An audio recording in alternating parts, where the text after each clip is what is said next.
Bonjour à tout le monde, c'est professeur Arona Niang, co-initiateur projet NITE.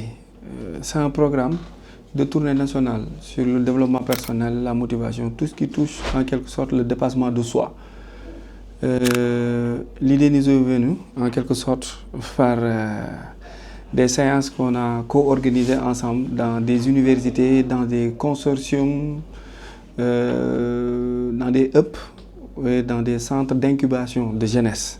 Et par là, on s'est dit, pourquoi ne pas concrétiser l'affaire, faire ça de telle sorte que ça soit un projet, que ça soit un programme que l'État du Sénégal va porter. Je salue sa modestie, sa personnalité en quelque sorte, son engagement citoyen, Mohamed Chérif Gueye. Et par là, il s'est rapproché de moi pour me dire, mais prof, le NITE là, il faut concrétiser cela, il faut qu'on parte sur des bases solides. Moi, je sais faire ce qu'on appelle le cadre logique, quelque chose de très difficile. Pour ceux qui font le management savent réellement c'est quoi le cadre logique, cadre stratégique, hein, de projection dans le court, le moyen et le long terme. Et vraiment, il a été magnifique en me disant que voilà, le moment est venu de prendre le NITE là que tu donnes gratuitement, que les jeunes du Sénégal ont l'amour et la détermination de voir, de t'accueillir chez eux.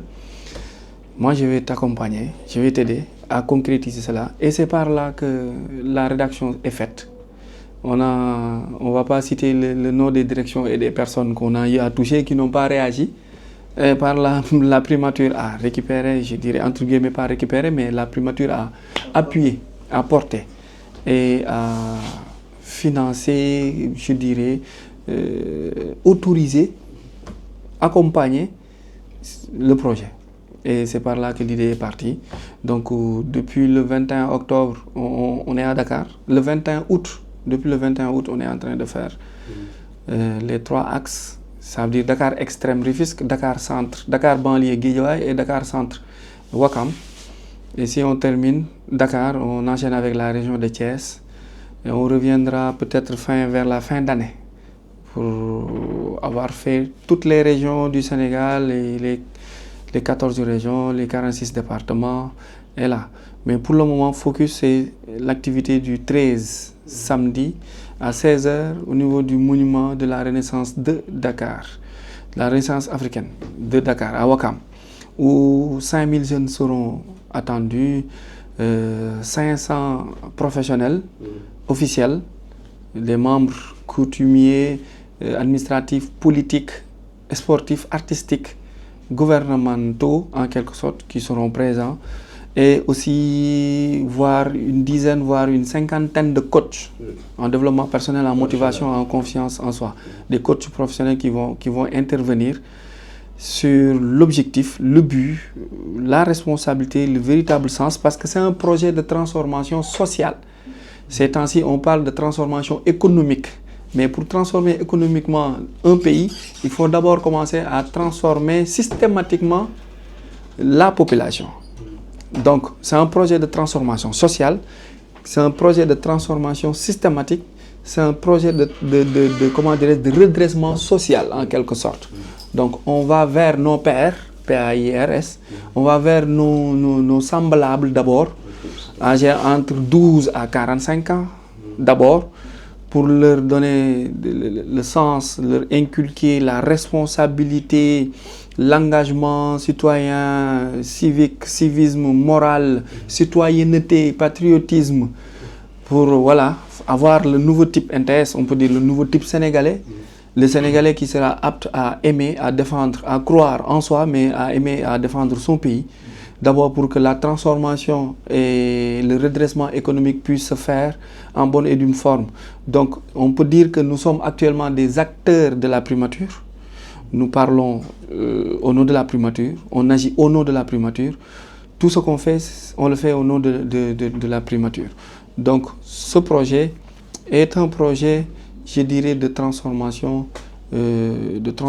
sociale. Voilà, de transformation sociale. Les partenaires aussi, on va les faire venir aussi. Donc on va pas c'est pas cadeau. On va les faire venir pour que leur image soit collée avec tout ce que nous sommes en train de faire. Parce que la finalité, c'est former directement 250 000 jeunes et impacter 2 millions de jeunes. Une base de données de 2 millions de jeunes en moins de 3 mois. Bon, prions Dieu, Allah. C'est parce que c'est un sacerdoce, hein. C'est un vrai chantier. Donc, les formations vont tourner autour de l'intelligence émotionnelle, la santé mentale, le développement personnel, la confiance en soi, la connaissance de soi, l'estime de soi, le concept de soi, l'objectif de soi, l'immigration clandestine, le numérique, l'IA, le chat GPT, tout ce qui tourne au temps, à l'heure. Donc, nous prions et nous appelons tous les partenaires, toutes les entreprises privées comme publiques sénégalaises, sénégalais de venir apporter leur participation qui peut être morale, matérielle ou autre nature. Donc nous sommes là, c'est par mon nom, Arona Niang, et par le nom de Mohamed Chérif Gueye. On tend la main à toute la jeunesse sénégalaise. On vous invite, vous tous, à venir massivement nous rejoindre au Monument de la Renaissance ce samedi 13 et dimanche 14, Thiès, le 17, Khombol, ainsi de suite, dans toutes les localités du pays, Inch'Allah. Donc Mohamed va intervenir peut-être en wolof. Oui. Impact, l'objectif, c'est quoi en fait? Rapport politique, tout ça. Bon, l'impact que le projet a sur la société d'abord. Si on revient sur l'expression, sur l'appellation directe du mot, sur la racine, le radical du mot nité, il y a nit en bon wolof, ou bien si on utilise le langage des oiseaux, ça retourne à l'humain. L'homme au centre de toute décision, de tout ce qu'on fait. En fait, c'est pas les institutions qui font problème, mais c'est la manière dont on gère l'institution qui fait problème. Maintenant, qui gère? C'est pas le mobilier, c'est pas des robots, c'est l'homme, c'est l'humain. Donc, si on a une société avec une participation humaine, une communautaire faible, ça se répercute sur le fonctionnement. C'est pourquoi on parle de redressement économique. Mais on peut pas redresser économiquement un pays sans redresser les hommes qui font l'économie en quelque sorte. Donc ici, Nité renvoie à la perception correcte, à l'appellation correcte, au bon sens de l'homme pour agir dans la société et bien agir. Vous savez, les sociétés qui sont en retard économiquement, en retard de développement, si vous jugez le niveau d'éveil de sa population, ça se sent. Les populations faibles forment une république ou bien un pays ou une nation économiquement faible. Maintenant, c'est quoi la faiblesse ici? C'est la mentalité, c'est l'éducation, c'est la discipline, c'est la formation, c'est la politesse, c'est la justice en quelque sorte. Donc, soit on est correct, la société devient correcte, soit on est faible, la société aussi est impactée.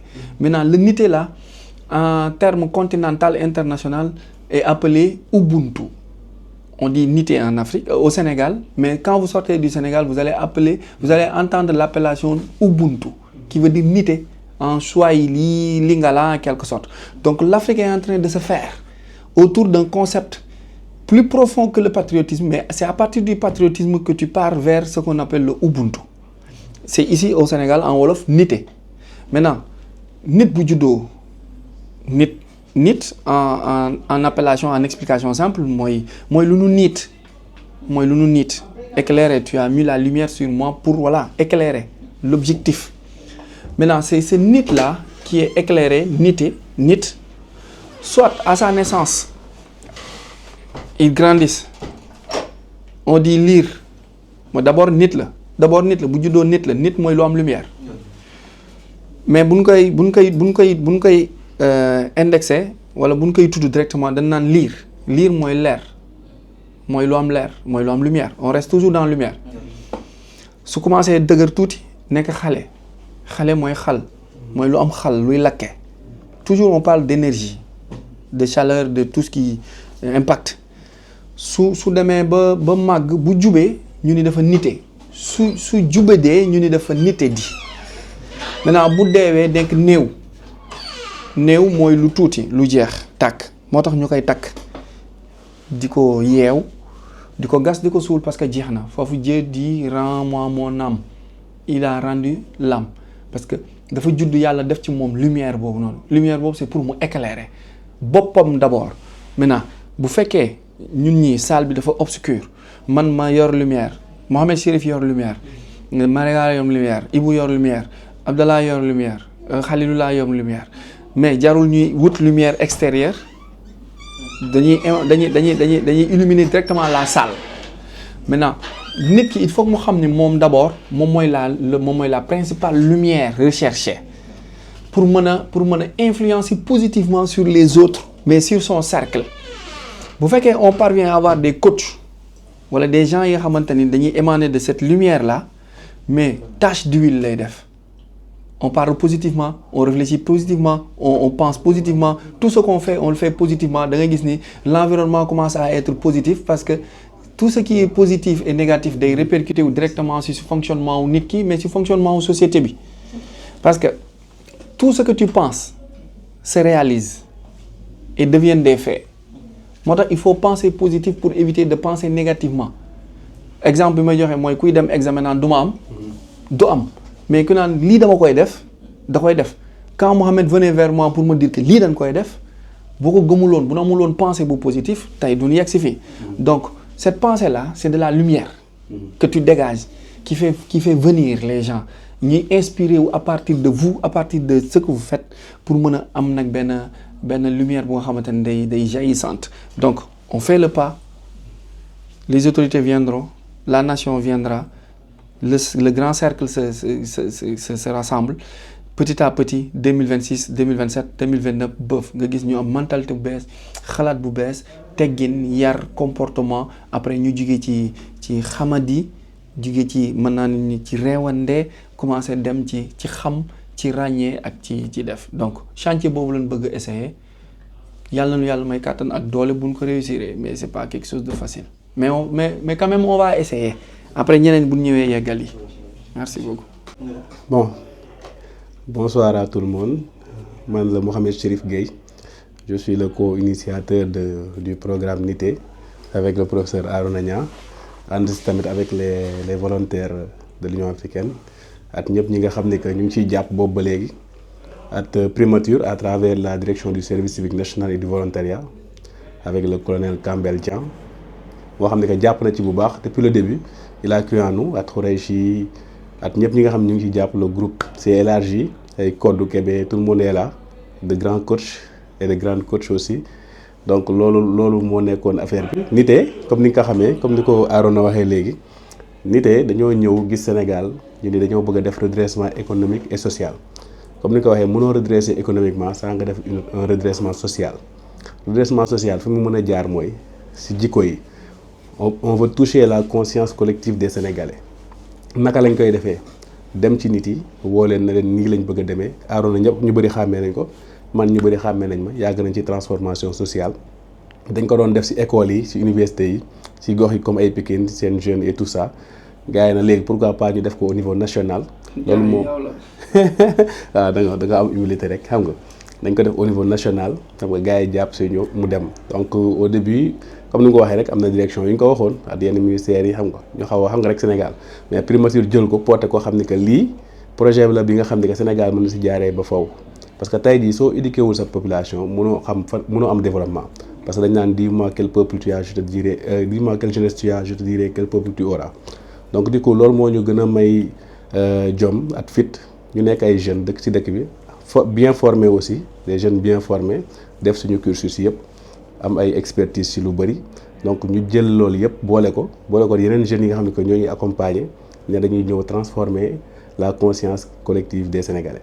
du yomb nag parce que Sénégalais ku ko xam ne dafa dëgër bopp mais xam nga ndaw moo mën a waxat ndaw et on est plus de gars yi dañ naan on est plus de 75% de la population man dama naan on est plus de 80% de la population parce que soo jëlee 100 personnes yoo jël Sénégal 80 ay jeunes lañ donc loolu rek atu la pour ñun ñu mën a taxaw ci jeunesse boobu jàppale leen moo tax programme baa ngi nii on va faire le tour des 14 régions de Dakar à Ziguinchor en passant par Thiès Mbour Joal Fatick Diourbel ñëpp a ngi nii 250 000 jeunes lañ bëgg a former et impacter 2 millions de personnes xam nga loolu du lu ndaw ci Sénégal des jeunes ñu jug porter projet bi lii suñ ko defoon ay masterclass mën nañ fay ku nekk 50 000 par personne mais dañ ko def gratuitement pour le Sénégal et pour les Sénégalais parce que c'est un projet sénégalais porté par des Sénégalais poussé par des Sénégalais pour des Sénégalais yaa ngi comprendre donc loolu daf ñuy permettre tey ñu mën a agir si jikko yi parce que sànq wax na ci nit mooy radical bi comme ni ko waxee tey ji nit su ma la xoolee dama na la nit nga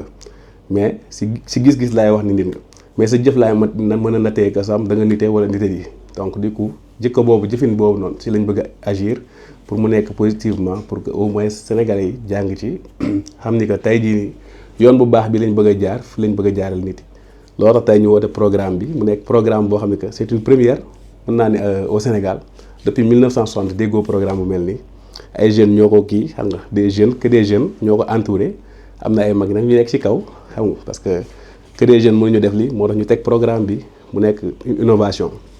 Pourquoi le monument de la Renaissance? En fait, c'est un projet qui marque la renaissance de la jeunesse sénégalaise. Nous indiquons au monument de la renaissance africaine. Nous voulons un projet de résilience africain. Comprendre? Donc, renaissance, nous indiquons la renaissance, le monument de la renaissance est le point le plus culminant, le plus haut au monde. Au monde.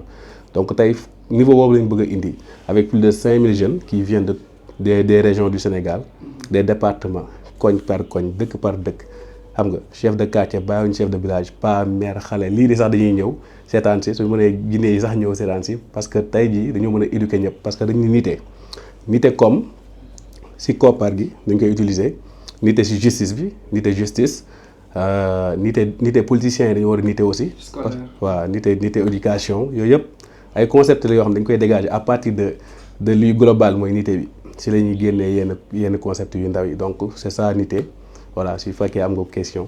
sànq yaa ngi koy wax sa biir wax ne nga am na ay mag yu nekk ci kaw. yoo xam ne porté nañ ko. mais peut-être boo xoolee ñoom si milieu politique lañ nekk moo tax ñuy laaj na xam raxul politique. waaw xam nga la politique c'est l'art de gérer les affaires de la cité te nous tous nous faisons partie de la cité.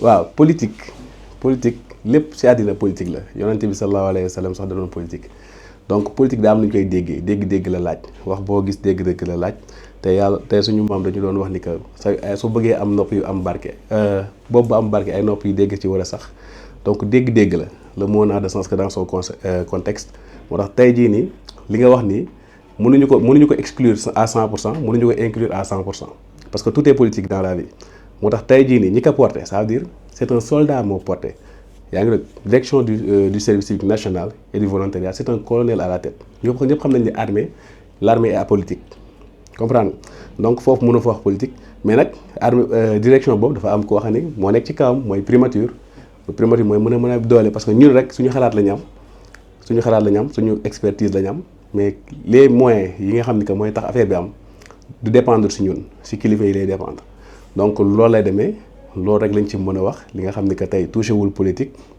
à 100% exclure luñ ci politique à 100% aussi parce que dund boo gis si doomu aadama muy def dafa ànd politique tey jii man j'ai ma propre politique yow am nga sa politique ku nekk fii am na politique am man foofu politique boobu noonu moo am te pas ay politique malsaine ou quelque chose comme ça parce que la preuve à Khombole c'est Magoy Boy qui va recevoir de 9h à 17h il est de l'APR yaa ngi comprendre donc si c'était de la politique ñu ne primature moo ko organisé du bàyyi waa opposition di recevoir donc moo tax man la lii booloo la Sénégal dekk benn ñu travaille ci loo xam ne moom sens ñu laal les questions essentielles le comportement le civisme la citoyenneté et tout ça looloo tax ñu boole ñëpp excluruñ kenn tout le monde sera invité ku bëgg na ñëw su la neexee su feesee sax nga indi sa chaise toog wala sa banc toog ñu teg ataaya bi xelil ñëpp ñu naan ñu waxtaanee luy jëmale réew mi kanam.